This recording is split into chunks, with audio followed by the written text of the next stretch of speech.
Thanks for watching live or listening back to this show from Teachers Talk Radio. You can catch up with all our shows by visiting our YouTube channel or by listening back at ttradio.org. Don't forget to like and subscribe to enjoy more live education conversation from TTR. We hope you enjoy this show.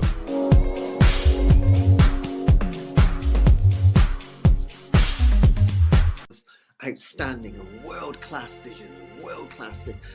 I'm a real leadership geek, honestly. I've spent my whole career reading books and chatting to people. I just find the whole thing and the announcement, the way it's been announced, bizarre. If you could move away from a model where teachers are so intensely focused.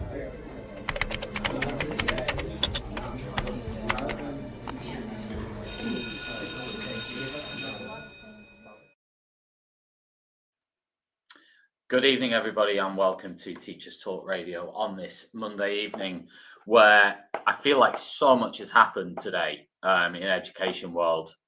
We simply had to cover it this evening, particularly, obviously, regarding OFSTED and the changes that have been made and confirmed today around the changes to the inspection regime and what's going to happen with regards to school inspection. So, if you haven't heard the news as it's been reported today, there's going to be a set of new report cards to replace the 4 overall effectiveness grades that are currently in place in schools. So the grades being outstanding, good, requires improvement, and inadequate.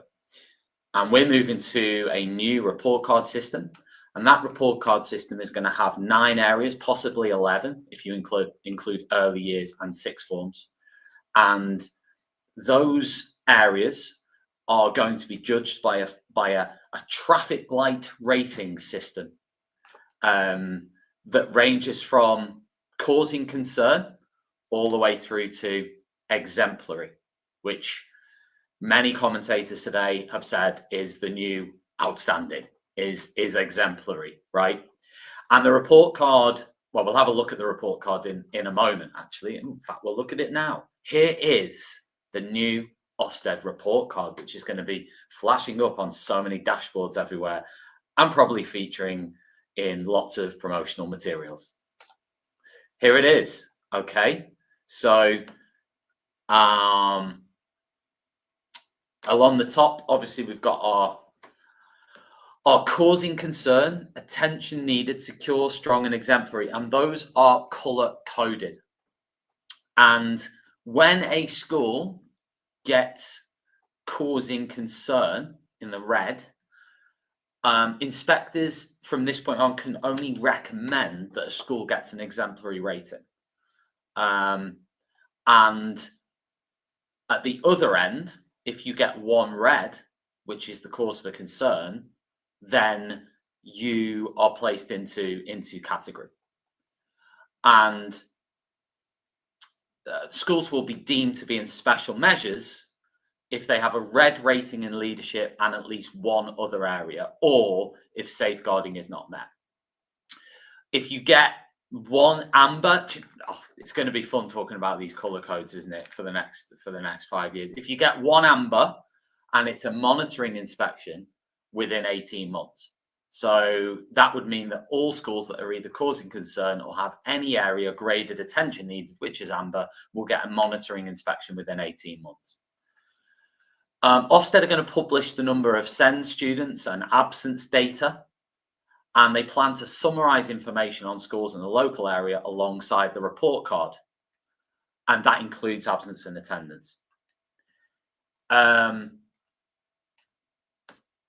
That's the crux of it. The other really important bit, I suppose, is that curriculum deep dives are no more.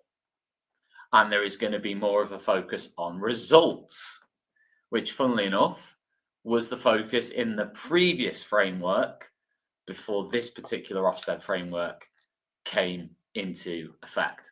Now, there has been plenty of response to this today. Many union leaders have come out and said that this is awful. This is not the inspection reform that they wanted to see. We've had comments from Paul Whiteman, for example, saying that this isn't the sort of redesign of the inspection regime that he wanted and his union wanted. We've had comments from Daniel Kebede saying similar. There's not really been much in the way of conciliatory talk from unions on this. Most, if not all, have been very much not in favour. However, Bridget Phillipson did appear on a speech today at the Centre for Social Justice, and she had this to say. Just like to start by recognising the tragedy of Ruth Perry's death, and I think the impetus for change that her sister, Professor Julia Waters, has brought to the system. I've spoken with Julia about the need to reform OFSTED, yes, in terms of the report card system, but also the wider reform that is required. And I know that Martin Oliver, the Chief Inspector, has started that work, but there is more that needs to happen.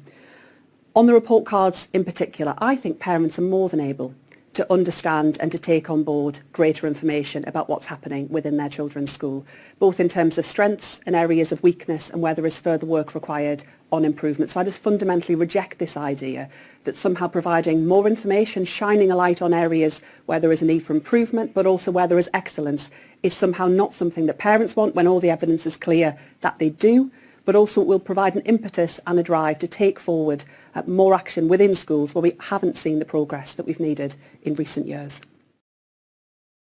Oh, we are going to have so much fun discussing this tonight. It's going to be wonderful. I've got two guests who I'll bring in just a moment's time. Before I do that, it would be remiss of me to not mention our fantastic sponsors at Teachers Talk Radio, one of which is John Catt Educational. If you're a teacher and you like reading and you like professional development, then please visit the John Catt Bookshop at johncattbookshop.com. You can benefit from a special Teachers Talk Radio discount where you can get 20% off any book on the John Catt Bookshop website by using the code JCTTR2425. Head over there. Thank you, John Catt, for supporting this show. And our other fantastic sponsor this evening is USA Study. If any of your students are considering studying in the United States, post-16 or post-18, please get in touch with USA Study. Visit them at usastudy.co.uk. They can provide everything when it comes to that application journey, from actual choices on application all the way through to the journey over to the United States itself. So if you know anybody or you have any students yourself interested, then get in touch with USA Study. And again, thank you very much to USA Study. Teachers Talk Connect is happening on the 1st of March. If you're a teacher and you haven't heard the news yet, this is our biggest free event ever. We've got Kate Jones, we've got Mr. PICT, we've got Vic Goddard on the main stage, and 50 other speakers across 6 other subject strands on the day. So if you fancy coming along, the tickets are completely free for teachers or people who work in educational institutions. So definitely check out the website for the ticketing on that. Now, back to the topic of our show, which is the changes announced by Ofsted today. And please, if you have any comments yourself during the show and you're watching this either on YouTube or on X, then you can comment live, get involved in the chat, send in your comments, and we will discuss those, or we will share those on screen if we can, as we go through the show this evening. So let's bring in our guests this evening. We've got Rob and Phil. Rob works for the Leadership Skills Foundation, and Phil is an academic at Nottingham Trent University. Welcome both. How are you? Yeah, good, thanks. Yeah, very well, thank you. Brilliant. Well, listen, I want to start just quickly by asking you your overarching thoughts on the changes that we've heard today, notably with regards to this new report card, which we put on screen earlier. So I'll start with Rob. I knew you were going to start with me. The contentious one. I know. The reason I asked you, Rob, and you know this, is because I came across one of your posts on LinkedIn where you were quite positive about it. So I wanted to find out the rationale. I wanted to find out the why. Right? I know you work within something that's around leadership and around business and so on. So I wanted to know where your rationale was, or whether it's just a personal thing. Yeah, so I think a bit of my background, I do work for the Leadership Skills Foundation, but before that, I was a secondary school English teacher for nearly 10 years. So I've had my fair experience with Ofsted. They've been in my lessons. I've undergone that you know, pre-Ofsted night where you don't sleep, where you constantly, you're up for hours, double checking everything's resourced and planned, and I've had that experience. But I'm also a parent. I've got young children, and so my wife and I, who is also a primary school teacher and has her experience of that, we've pored over Ofsted documents. Now, when I came across the new report card system, I was aware, obviously, that there were changes being made, and I suppose the headline is, I am positive about it, but I do not think this is a panacea for all of the problems that are still to be addressed. I think this is just a step in the right direction. And I will be honest, I was quite surprised that there remains such vitriol against it. I want to know. I want to know why you think it's a step in the right direction. So why? What's your sort of thinking there? I mean, I think so. Last year, Ofsted did their big listen from March, and one of the things that they found was that they spoke to parents, carers, educational professionals, and they just gathered feedback on effectively what they wanted to see in Ofsted reports. And one of the things that they found from that was that one of the key findings was that the overall effectiveness grade should go, and that the reports themselves should provide a more nuanced view of a provider's strengths and areas of improvement. And this is what the system does. So obviously there are still questions that surround its efficacy, and it will kind of naturally take shape over time once this initial consultation, which I believe, and again, correct me if I'm wrong, is due to end in April, once that's been completed. But I think this is a step in the right direction to seeing some of those more positive changes being implemented. Okay. I wondered though, because you mentioned like the nuance element there, and there will be many out there who would look at it and go, the overall effectiveness grade has gone. That's been parked. However, it's essentially been, many will look at it and say it's been replaced by between 9 and 11 overall effectiveness grades. Now, okay, it may not be that one word sort of judgment and that one word thing on the sort of school gates as much, but it's still a very sort of short, sharp judgment being made. There'll be many who might look at it and say it's exactly what we've got now with the different areas that are graded. It's just that the overall effectiveness is gone, the overall judgment's gone, but the other stuff's still there. Yeah, I mean, I think it speaks to a kind of a broader issue with the entire purpose of Ofsted, and it's a kind of a catch-22 in that you can never capture the essence of what a school is and does. It just, I mean, unless you work there or you're a student there, or I mean, even I would go as far as say, even if you're a parent, you don't really know what it's like in a school unless you're living and breathing that school environment. I know you mentioned Daniel Kebede earlier. He said it can't capture the complexity of school life, and I agree with him. But critically, neither could the other method. Again, nothing will ever be able to completely capture what it's like to be within that school environment. But again, I think that this is a little bit more nuanced. Again, it's not perfect, but I think this gives a little bit more of a kind of a tactile approach than just one of those single one-word judgments. Got you. Well, I'll bring Phil in. Phil, do you think this provides a more nuanced approach? Well, At one level, you could argue it does, because you're actually looking at a whole series of things explicitly. Now you're looking at nine things rather than one or two. I think the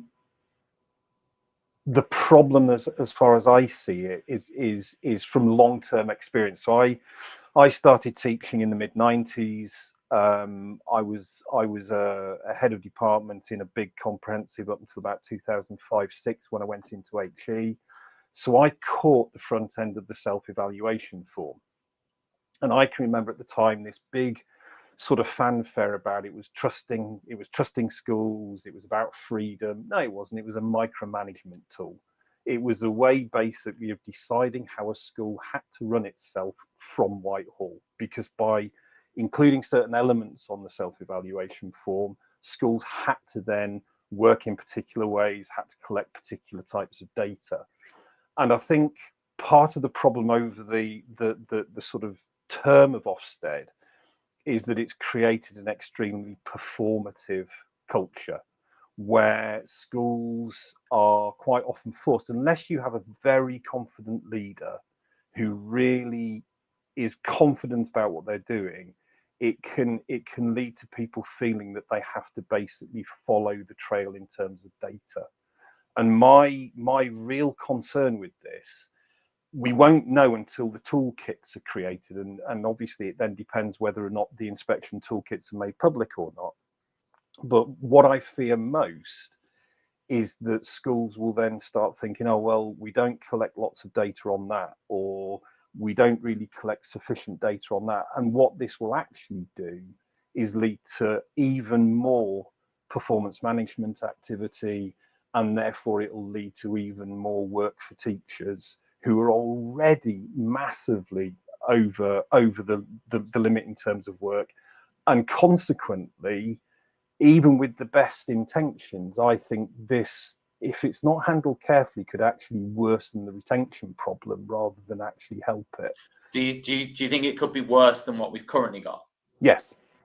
Because the thing is that yes, schools are probably collecting data or collecting information in most of these areas already, admittedly, but it just ratchets up the stress and the pressure to make sure that you've got your back covered in every way, shape or form for each one of them.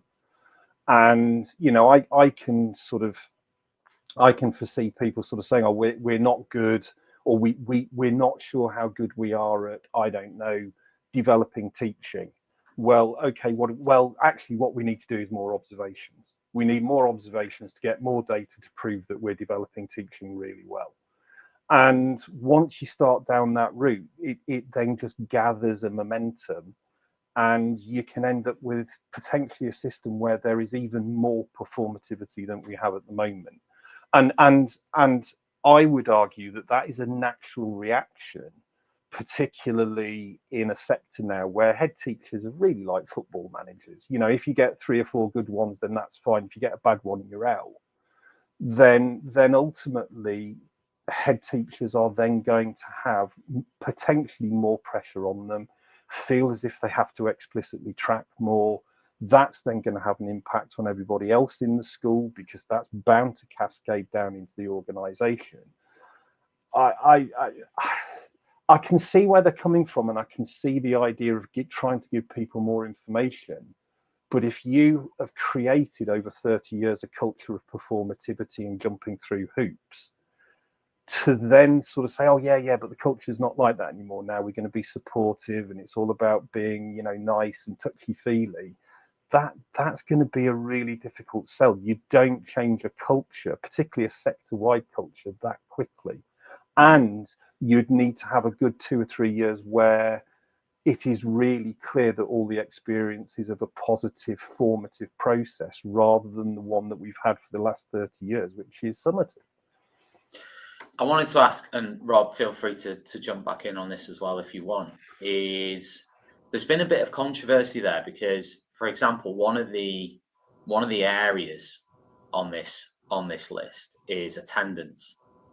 And to take that as a sort of example there, Phil, of what you were saying, I mean, first off, there's that debate of how much responsibility should a school or a school leader or a teacher have the attendance within a class or school. It's now a discrete area. It's now an area within this report card. So, you know, Rob, does that ratchet up the pressure? And is that an example there? And we could probably pick through this and pick out potential other examples where it's something that it's debatable whether it's in a school's control. Or how much of it is in a school's control, how much of that responsibility and accountability should be on, you know, a school or a teacher for something like attendance. Some of the other ones, you know, like safeguarding, for example, you know, maybe that's more straightforward to look at. But I wondered whether, you know, you had a thought on that. Yeah, I mean, I think it's one of those things that, you know, schools are measured against, and I completely take on board that, you know, short of going around to the students' houses and kind of dragging them there. Which is what a head teacher called David Scale did, if you remember. So it was reported in, I think his schools, it's either Sheffield or Doncaster. He's been on Teachers Talk Radio, actually. But he went round and sort of checked the bins to check if, you know, if people were away. I can see more of that happening, no?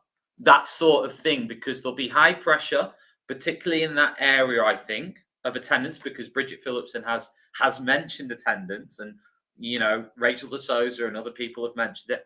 There'll be a lot of pressure in that area, and I can see again there might be some, you know, I think that one of the issues which we've talked about on Teachers Talk Radio quite a lot over the years has been around the idea that you need to make new policies and stuff to get better in one of these grades. Now, with the inclusion of something like attendance, we're thinking of new ideas, right, straight away. We're thinking about a drone that we launch from the roof of the school that sort of goes to people's houses, in, you know, in a half-hour cycle, and hovers over and checks if cars are in drives and if, you know, if the door's been opened and so on, right? Obviously, I'm joking. But however, policies like that, maybe not as bizarre as that, but along those lines, I wouldn't be surprised maybe to see some of those, because there'll be a lot of high stakes on this. I don't disagree. I think again, you know, attendance is a really tricky one.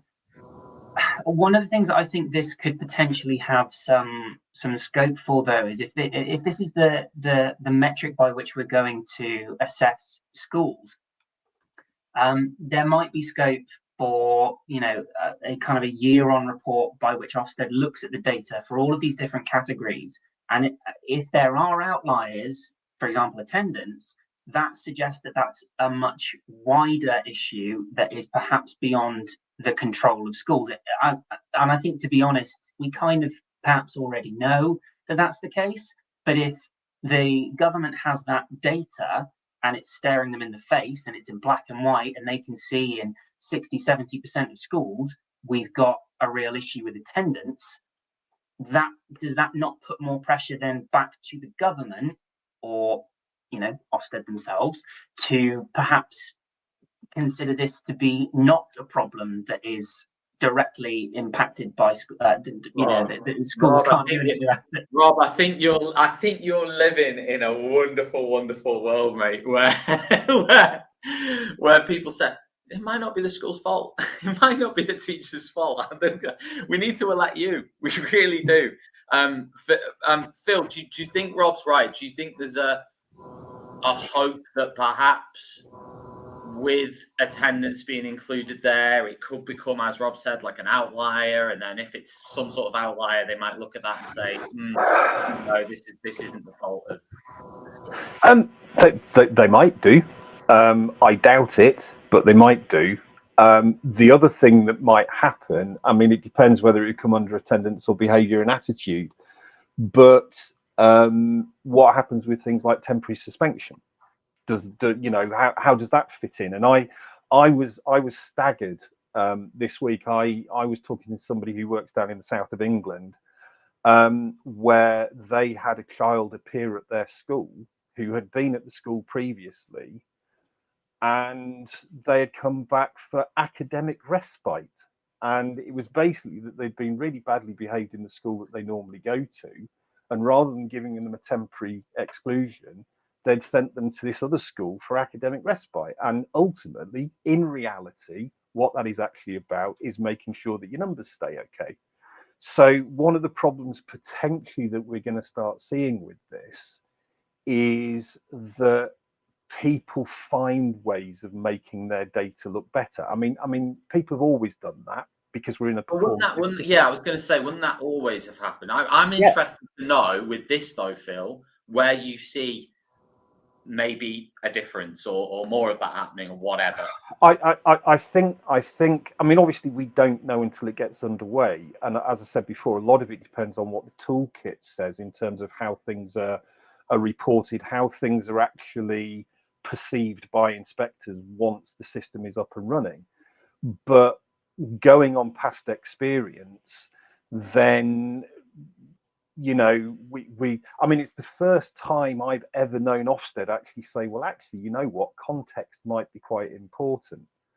For 30 odd years, it was a case of, well, no, sorry, if your GCSE results are bad, that's because you're a bad school. And to my mind, that there's a real risk that, yes, some enlightened soul at the DfE might sort of say, well, look, there's a big cluster of problems with attendance in that area. Perhaps it's nothing to do with the school. Then again, they might not. How do we know? And ultimately, what we're then getting into, which could be a positive, is an understanding that schools can't solve all the ills of society, and that actually we need wider social policy on a number of fronts to make the lives of people in general far better. But actually, pragmatically, it's easier to blame schools, because actually that's an easier thing to do than actually admitting that there are a series of really serious underlying social problems that need to be tackled if we're going to make the situation better. Do you think that this new format, though, improves transparency? Do you think that it or does it sort of oversimplify the more sort of complex things that are happening in schools? I think we have to accept that any kind of reporting is going to oversimplify. I mean, you just can't get away from that. Yeah. There are ways. Although if it was a, I guess what I'm saying is an alternative. If it was like, let's say it was just a narrative profile of school, like a couple of paragraphs. There was no rating or judgment or whatever. It was literally like an A4 page with 3 or 4 paragraphs on it to sort of get into what this school's like, right? And it, perhaps it would be more broad brushstroke, perhaps it could be more getting into things. I don't know, but is something like that different to this? I mean, as I said before, it depends what the toolkit says. I mean, what you can't judge from the draft that I saw today in the video that they showed about how this will work is just how much quantitative data is going to be involved in this. And I think until we get to the stage where we can actually see the detail of that, it's very difficult to judge that. The thing is, ultimately, what I think is problematic at a base level is whatever you've got, it's still a team going into a situation that they don't necessarily understand very well. By the sounds of what they're talking about, they're still only going to be in for a day or two. So a lot of it is going to be driven off metrics that they've collected outside of the school. So what you're constantly doing is going into a process of complexity reduction, which may end up with the evidence that you're looking at bears no relationship to the reality of the organization.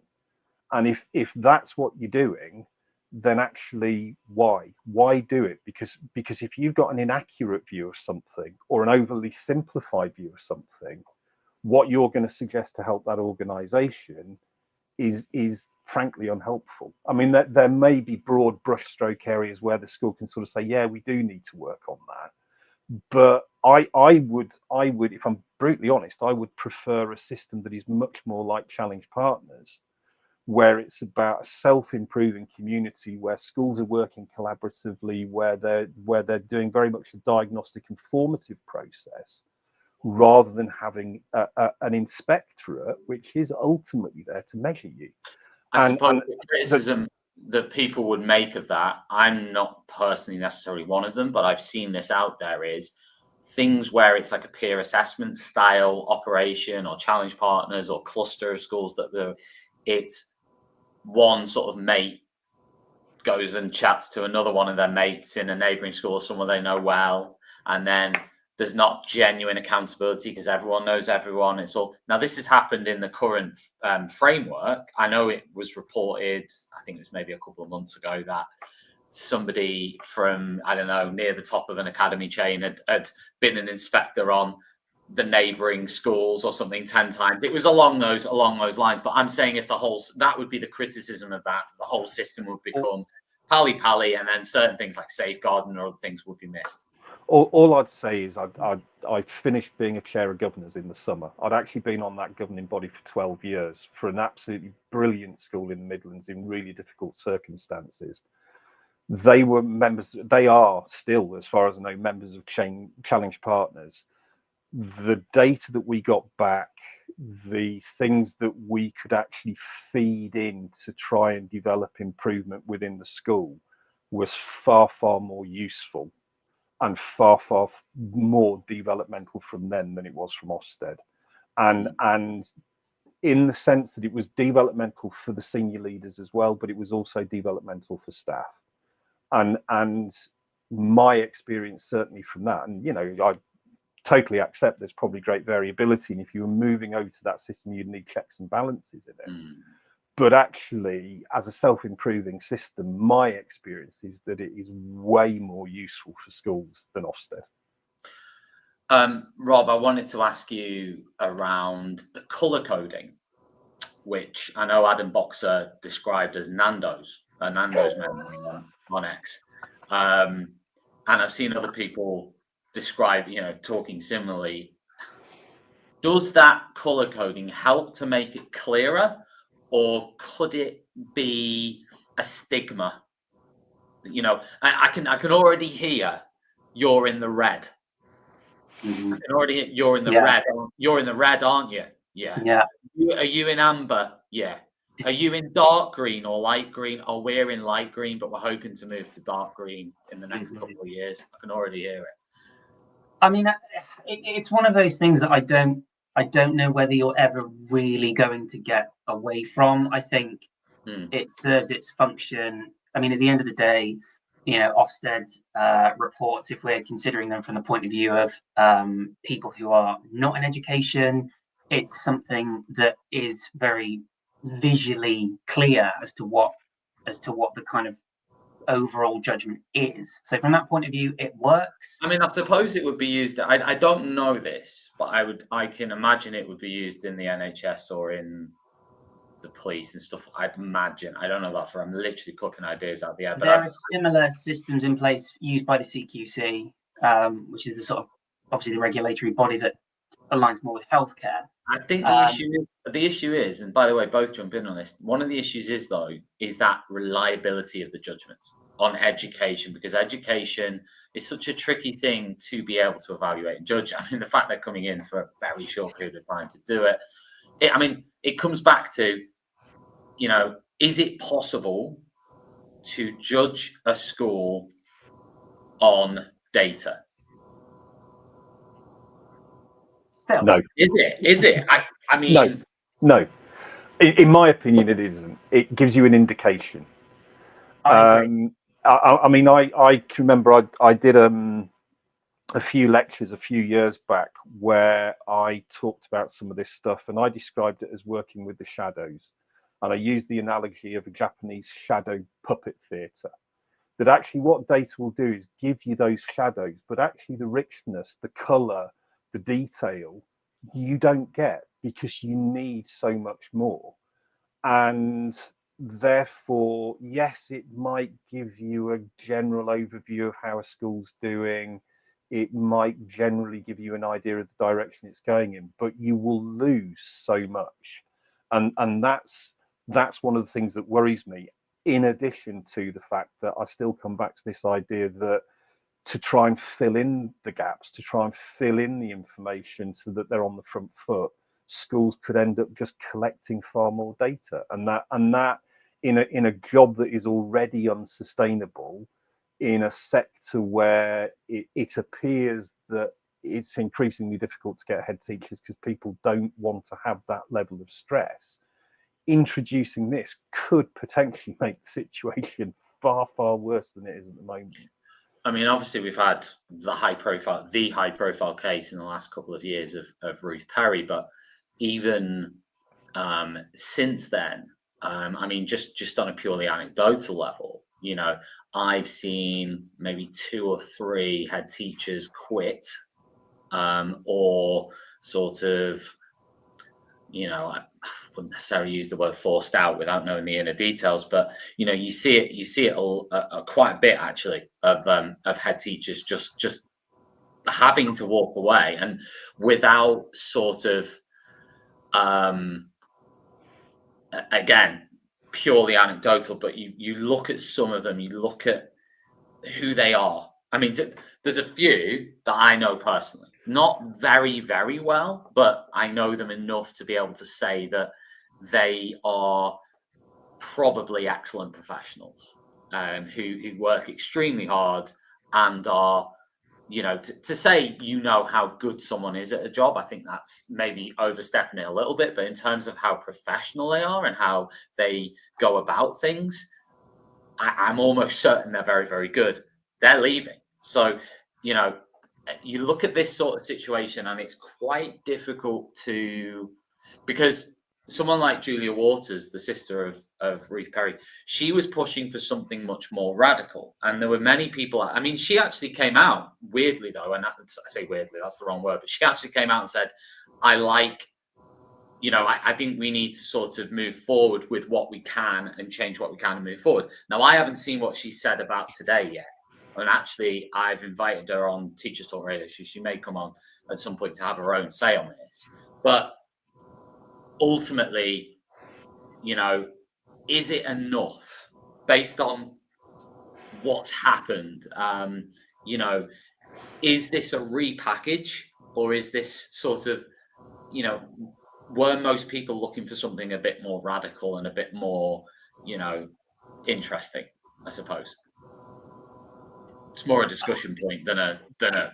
I think I mean, at the end of the day, everyone that works with children in that kind of educational setting, you know, whether that's teachers or you know, from the kind of educational charity sector where I'm from, or Ofsted or senior leaders, whoever it is, I mean, we all come to it from different sides of the plate, but we're all singing from the same hymn sheet, if I can combine 2 idioms in the same sentence. You know, we all want what's best for students, and, you know, ideally better retention in the teaching profession. We want a more supportive, sustainable education system. The question really is, how do we evaluate the centres effectively? And you know, again, I agree. You know, the steps that have been put in place today are not the be all and end all. But I think they are a step in the right direction. But is this a step, or is it?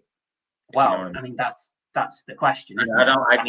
I didn't personally see it as a step. I saw this as it, but I could be wrong on that. I could be wrong. Well, on that. I mean, I suppose the reason I'm seeing it as a step, and you know, the word consultation is loaded. You know, could just be a foregone conclusion, but the consultation, they're currently open to taking consultation on this. Now, I mean, it's hard because obviously, if you are a senior leader, if you are a teacher, you have got enough on your plate. You know, you don't need to be writing to Ofsted and kind of doing that. Obviously, do if you can find an iota of time in your day. But I think it just speaks to, I think, a much broader question about how we assess. I mean, interestingly, this kind of report card system aligns quite strongly with the kind of how schools assess their students, using that kind of structured framework to kind of measure progress against a set of criteria. I mean, that's how we track progress in schools. So from that point of view, I mean, are we saying that it's okay for students to track their, to kind of track them and gather data in that way, but are we not holding schools to the same account? Brilliant conversation so far. There's so much more I want to talk about in the last 20-25 minutes or so, but before we do that, just another shout out to John Catt Education, our sponsor on the show tonight. If you are a teacher who likes reading, then look no further than the John Catt website, johncattbookshop.com. Use JCTTR2425 to get 20% off any book on there. Thank you, John Catt, for supporting Teachers Talk Radio. USA Study, your one-stop platform for guiding students through the college application journey. If any of them are interested in going to the USA, usastudy.co.uk for that. Guys, I wanted to ask you next, could this new report card system lead to a blame game situation on particular staff or departments or members of senior leadership teams responsible for certain things? Or has that always been the case? Or does it, because there's more areas and because there's, this sort of report card system and whatever, does that create more of a, you're responsible for that area, you're responsible for that area, we got red in that area, but we got green in that area? So I think the way that I approach this, last year I did a research project with some schools in the Midlands, where we were looking at bringing about organisational change in schools in a very different way. And one of the real problems in schools, in hospitals, in universities, etc., is that we've created a really awful culture of hyper change. There's too much change going on at all times within organisations now because there are so many briefs that you're trying to meet. But there's only so much change that you can actually embed and normalize over a particular period of time. And therefore, I've argued in the past, and I still argue, that we see a lot of zombie innovation in education. And what I mean by that is it exists in plans, it exists in evaluation, but it doesn't exist in day-to-day change practice because people are just trying to assimilate too much. And my fear with something like this in a large secondary school, obviously it'd be different in many primary schools, but my real worry with this in this sense in large secondary schools is you'll end up with an assistant head for each one, or you might have a couple of areas for each assistant head. They then have to make sure that that area moves forward because that will be in their performance management. And therefore, before you know where you are, as a head of department, you'll have 10 of these things flying down at you every year. You've got to deal with every single one of them. You've got to demonstrate how your practice has got better in each of those and how it's embedded. That's just impossible. That is just far too much work. But that I would imagine, I mean, I'd be really interested to see going forward how people react, how head teachers react. But I would imagine they'll feel almost a natural pressure to be able to demonstrate to Ofsted coming in that every single one of these areas has a plan, is being moved forward, that the school's on it. And that creates an environment where you're setting yourself up to fail. Because, as I say, you cannot assimilate that amount of change within your practice over the course of 12 months. I mean, one example of how bad the system already is, I was talking to somebody last summer because I was doing a presentation on this very different approach to change that I've been working with. And she works at a large secondary school in the Midlands and said, well, yeah, our improvement plan last year was 130 pages long. Now, how the hell can one organisation assimilate that amount of improvement activity? And perhaps part of the problem, we don't know obviously, but is part of the problem that this will actually exacerbate that. Rob, any thoughts on any of that? Yeah, I mean, I think there is that potential. I think that I've certainly worked in schools where there is that kind of knee-jerk reaction to the latest kind of policy, and suddenly everyone's kind of got this focus. And I think that kind of constant, it's interesting to say about constant change, that is an issue in schools. I think by the time something is in place, it's out of date, it's out of fashion. Teaching itself and education is very faddy. We like or seem to like, as educators, we like to reinvent the wheel. Well, I say like delicately, but we seem to do it quite a lot. But I think none of those things have happened yet. And I've put me down as an optimist, but I think the other thing as well is arguably if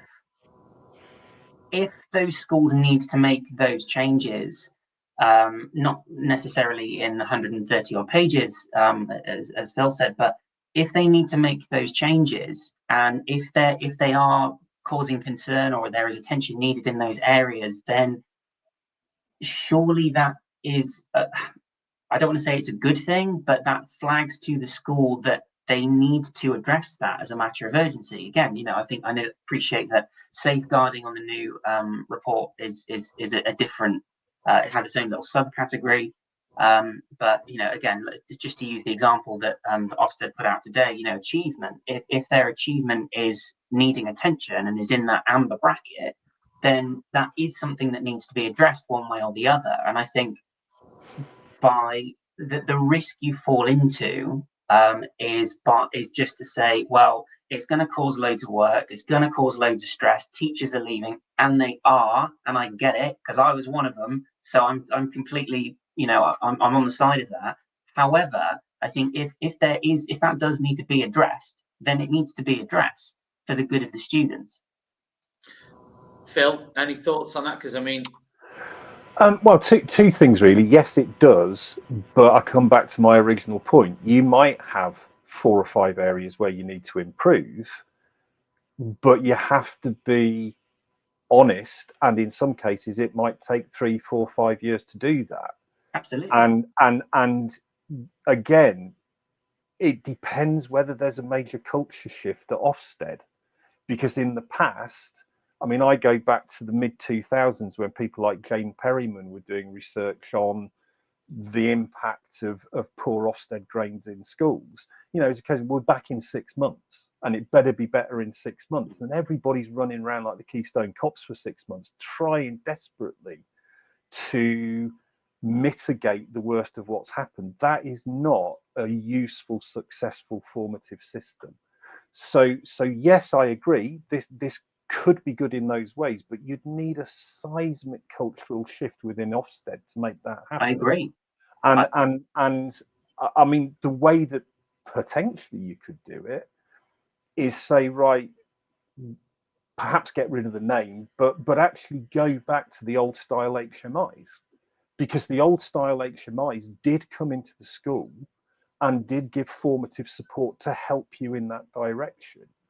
And I think that kind of system where there are people who are in the local area, they understand the local schools, yes, they're involved in inspections, but then they're the ones who are coming in on a regular basis and formatively helping that kind of thing improve, which actually the better maths are already good at doing. That's the kind of thing that you need. My fear is that you get something like this, they sort of come in and sort of say, right, you've got 4 oranges and a couple of reds, you're not really doing very well. We'll be back in 18 months, make sure they're green. And then everybody just sort of runs around like headless chickens, trying to make sure that their data looks good enough so that they pass muster. Is that improvement, or is that actually just that they've worked out what they need to do to make the data look right to get green? And that's the other problem with this as well. Does it bring true normalized change that makes the organization better, or do you just bring people in who are good at sort of putting a gloss on it and making it look good enough to get through and jump over the hurdle and then be left alone for a while? That is the risk. I think just to come back, Phil, I think there's the rise. Is it the rise teams? the regional improvement for standards and excellence team was announced. I think today. They are the kind of the group of experts, and again, I've done enough CPD at schools where, you know, educational experts who haven't been in a classroom for, you know, 20 years are suddenly the new educational gurus.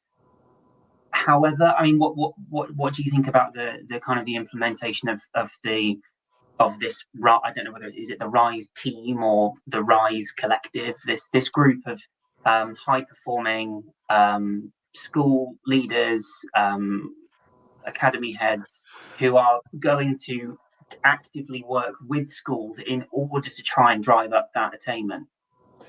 It very much depends, in my opinion, on how they're coming in to do that. So there may be people who are extremely good at that, who are very thoughtful, understand the context, and try to work with the schooling that's going to work for the school. There's always the danger that somebody will come in and sort of say, well, our model works really well, you ought to do that. Absolutely. And don't really take the context into account. So I think, to my mind, it feels like a lot of this has been quite rushed. And I understand one of, you know, that there may be political imperatives to do it quickly. Absolutely.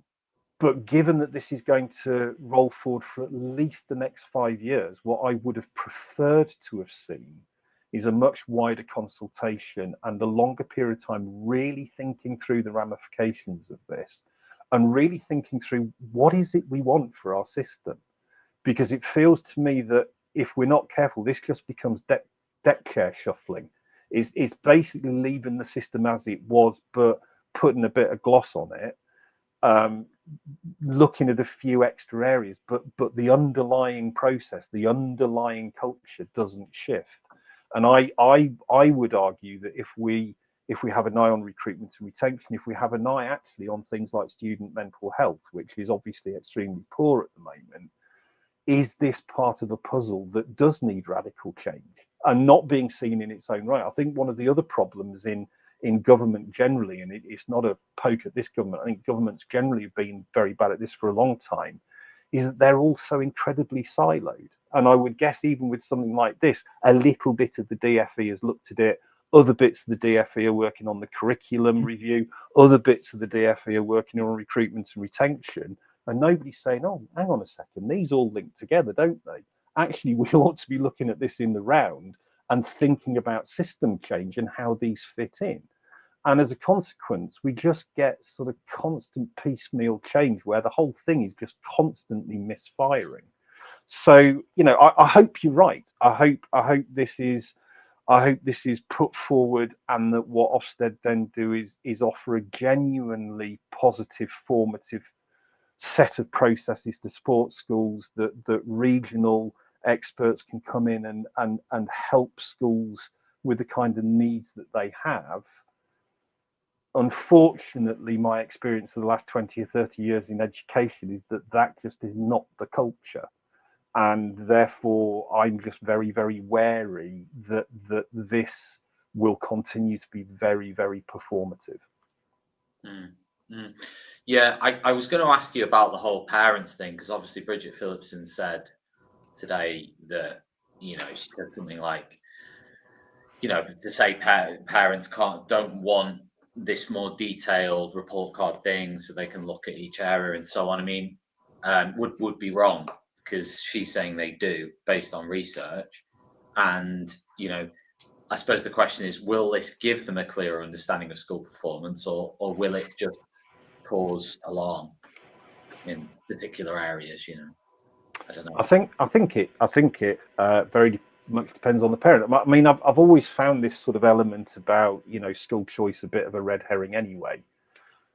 You might have school choice. You might want to look at reports and think about school choice if you live in London, where you might have a whole series of schools very close to you. I live in rural Lincolnshire, so I can look at a school and sort of say, oh, I don't really like the look of that. I want to go somewhere else. Oh, it's 19 miles away, and they don't do transport. How's that going to work? So in a sense, I think there are probably pools of the country where school choice is a serious issue, in most parts of the country, it really isn't. I think, and therefore, you know, you might look at the report, but actually its utility is perhaps lower. I think there's a danger that schools in hard-pressed areas who are not only doing all of this core work, but are now actually providing a whole series of other things. I mean, some research that we published at the end of last year, we've developed this idea of what we're calling leadership by social triage, where schools are picking up all kinds of social problems that aren't their responsibility, but there's nowhere else for families to go, and then are working out what they can deal with in-house and what they have to shift on and try and get help with. So that doesn't come up in something like this. And the danger that I see is that a school might get a couple of oranges and a red, and then you might get a vocal minority of parents who are then really hammering the school when actually it's doing the best it can in really difficult circumstances. And I think it'll only be a matter of time before national newspapers are basically sort of saying there's 10 things. We'll call a red 1, we'll call a black 5, and we'll give a grade point average for schools. And there you go, yours is a 3.3 or something like that. You know, this kind of thing looks as if it will be useful. It might genuinely be useful to some parents, but I would even question how many parents actually read Ofsted reports. I wouldn't be surprised if quite a few don't. They just send their kids to the local school and they want them to be happy, and they want them to feel at home at school, and they want them to do well, and they see that as the responsibility of the school. And really, my 2 kids are now grown up. I never looked at an Ofsted report when they were at school. They just went to the local primary school, they went to the local secondary school, and we supported them, and the school supported them as best they could. I mean, just flipping back to the card itself, I'll tell you the one, just from my looking at it today, that I think is going to be the one that people look at and go, well, if that's the one, that's the one. And I think, based on commentary from Martin Oliver as well in the past, it's probably going to be achievement, the exam results, the outcomes there. Now, the way that Ofsted, I guess, came out with this new framework, the framework we've had, was 2019 to move away from that sort of cut and thrust, your results are poor, your Ofsted grades poor, and maybe much less around like the way, you know, the quality of education, the curriculum path, what they're learning, how they're learning it, etc. We've moved more towards that. I wonder whether this is a shift back towards that. I mean, that is something when Martin Oliver took position that people sort of said, yeah, he's going to move the dial back to, you know, pre-2019 again.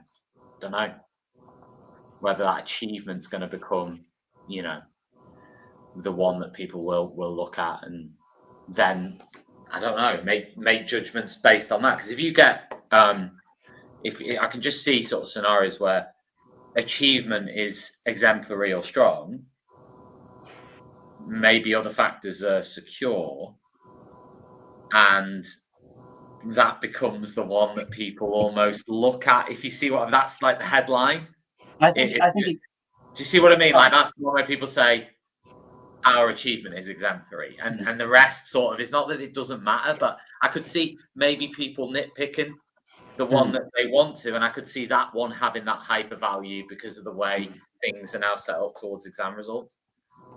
I think it depends. I mean, like Phil said, I think it depends on what, well, on a variety of different factors, and you know, geographical location being one of them. You know, like Phil. I mean, I live in the Cotswolds, in the middle of nowhere. You know, my children went to the local primary school, and you know, but I still read the Ofsted report. I mean, perhaps that's because I'm kind of from that background and I was kind of naturally interested in it anyway. But I think a lot of the parents that I speak to or have spoken with on the playground at my own children's schools, they too have read have read the Ofsted report. Now, again, admittedly, they're of a sort of a similar age to me. Maybe this kind of newer generation of parents are more engaged because they've kind of, it's kind of easier to access Ofsted reports online. You can follow them on LinkedIn and Twitter and or X or whatever. It's easier to kind of have those updates. They're more readily available. I watched Martin Oliver on YouTube this morning and talking about the new report card. Even 10 years ago, I wouldn't have done that. So I think the fact that it's more accessible now is perhaps suggests that more people are going to engage with it. Now, whether achievement, rather, I'm just looking at them now, whether achievement is the kind of the standout or not, I think it very much depends on the child, who it is that is going to that school. If your child is very, very, very well behaved, they turn up, they do their lessons, they're kind of have a flair for school, they enjoy school, they engage, then actually you might not worry too much about the achievement overall, because you might assume that they're naturally going to achieve anyway. You might look actually at the behavior and the attitudes, for example, and discover that actually the behavior is poor, and that's what the school focuses. I think there's such a variety of factors, and I think it's difficult to kind of just say, well, it could be this and it could be that, and it depends on this and it depends on that. I think, again, ultimately, this is not perfect, but it tries to kind of narrow. I think it's a narrowing down, despite it not being a single word judgment and actually having a lot more options. But I think it does kind of try to put those data points, if you like, into those categories, so it gives schools an understanding and hopefully a clearer idea of what they need to do to improve. I was going to ask as well, just to finish off, around, I know this was an area, again, sort of 5 years ago, that got a lot of attention. Could this system really discourage schools in challenging areas? Because, I think we touched on this at the beginning about areas that are more out of a school's control, right? And, for example, curriculum is an area that technically is more of a level playing field, because any school in any area can create a curriculum that is suitable for the students in that school, is exciting, is invigorating, is, all the other words that you want to throw out. Any school anywhere can technically create that and get, I guess, an exemplary rating for the curriculum. Whereas many of those other areas, teaching, behavior, attendance, personal well-being, all these other ones, it's not rocket science to look at that and say that's going to be more difficult for certain schools to achieve. Now, Ofsted have said they're going to take more account of contextual factors, and they're going to publish some of those contextual factors and all the rest of it. But it must be a worry for some school leaders, I would think, particularly ones in more challenging areas, that they have a bigger challenge. I think again, it comes down to this idea of what is the culture that they're going to foster. So yes, you can take context into account, but going back to what we were talking about achievement, is context taken into account to the extent that even if you have quite poor results, you could be a green because of the context that you're in. So is it that much context that is actually being included in judgments? And then on top of that, again, I come back to this whole issue of the fact that to make this work and for it to be positive, and for people in really challenging circumstances, really challenging contexts, to feel like they're on a level playing field, it just has to be far more formative. It just has to be far much more about focusing on how things can be taken forward, the kind of external help that schools might need and can gain if they have got problems. But our experience over the last 20 or 30 years is if you're not very good, you get beaten with a stick. And particularly head teachers regularly lose their jobs because they haven't had a good Ofsted outcome. Yeah. And to me, that sometimes is probably fair, but in the vast majority of cases probably is very unfair. And ultimately, I would want to be confident that the system and the culture within the system has changed enough that kind of process doesn't continue. I agree, and I'm trying to see this through the lens of optimism. Again, this is not the be all and end all, but I think the noises that we're hearing from Ofsted so far, whether they actually follow through is another question. But the noises that we're hearing so far from Ofsted seem to be positive. They are talking generally, and again, how and whether this plays out is another question, about the measures to be put in place to support the school as opposed to beating them with a stick. Now, again, whether they actually follow through with that remains to be seen. But in my opinion, so far, so good. I think it'd be great if that happens. I think it would take a huge amount of retraining. Two colleagues at NTU, Rachel Harding and Andrew Clapham, have actually done some research over the last year and a half on looking at a load of the evidence from things like the Education Select Committee and the inquiry over Ofsted, and have had a huge amount of evidence coming in from particularly head teachers and senior leaders in schools, to the extent that Rachel actually had to take a bit of time out because her mental health was suffering just because of the sheer volume of really harrowing stories coming out from people in schools. Now, if that is the culture that has become embedded at Ofsted, to then flip that into a very positive, formative culture is going to take one giant shift to make sure that when the inspectors come in, they're doing it in a positive way, and that the report card is about, as I keep saying, this sort of diagnostic formative tool to help people improve. That just hasn't happened up until now. So I hope you're right, but I must admit, just on long-term experience, I'm quite skeptical. Yeah, I take that on board. Right, guys, we've run out of time, but it's been a really, really good conversation. So thank you, both of you, very, very much for giving up a bit of your Monday evening to talk about Ofsted. Really, really appreciate it. So thank you very much. Thank you. Now, just to round things up here, if you want to listen back to this, it'll obviously be available as a podcast, probably a little bit later on through Teachers Talk Radio, through the usual channels. Thank you very much to over 1,000 people who've watched the show live, and to those people who've engaged with it as well while we've been on air. And obviously, if you're watching this back and you've got this far, thank you very much indeed as well.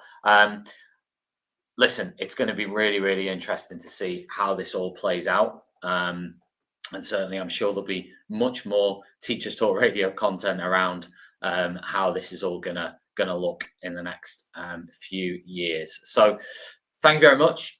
Please like and subscribe if you're watching this on YouTube or anywhere else. And a big thanks to John Catt and USA Study for supporting the show this evening. And I will see you next week at 6 p.m. Cheers, everyone. Outstanding, a world-class vision, world-class this. I'm a real leadership geek, honestly. I've spent my whole career reading books and chatting to people. I just find the whole thing and the announcement, the way it's been announced, bizarre. If you could move away from a model where teachers are so intensely focused.